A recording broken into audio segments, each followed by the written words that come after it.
Hello guys, magandang araw. Ito nga pala yung ginagawa kong bag ng anak ko no, na grade 1.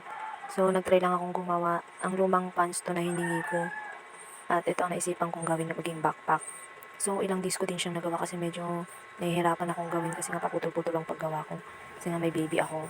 So, 5 days ko siyang nagawa na putol-putol na araw. Tapos yan, ginagawa ko na yung bulsa sa harap ng backpack. Ayan, nagawa ko na siya. Hindi ko na siya binidyohan kung paano ko siya tinahi kasi wala nang space tong cellphone namin. So, ayan yung zipper naman dun sa backpack na yung gagawin ko. Nabidyohan ko siya ng saglit lang. So, ito na, lalagay ko na yung zipper. At ito na yung nagawa kong bag. So, hindi ko na nabidyohan lahat kung paano ko siya ginawa kasi wala nang space tong cellphone namin. At yan lang yung simpleng bag na nagawa ko. At medyo hindi maayos yung pagkakagawa ko kasi minamadali ko nga na matapos. Dahil naman yung baby ko ay iyakin. So, ayan, natapos ko na rin sa wakas. At medyo magulo yung pagkakatahi ko kasi nababanat siya. So, maganda sana kung may tela ako na pang bag talaga. So, thank you for watching. Don't forget to follow and share. God bless us!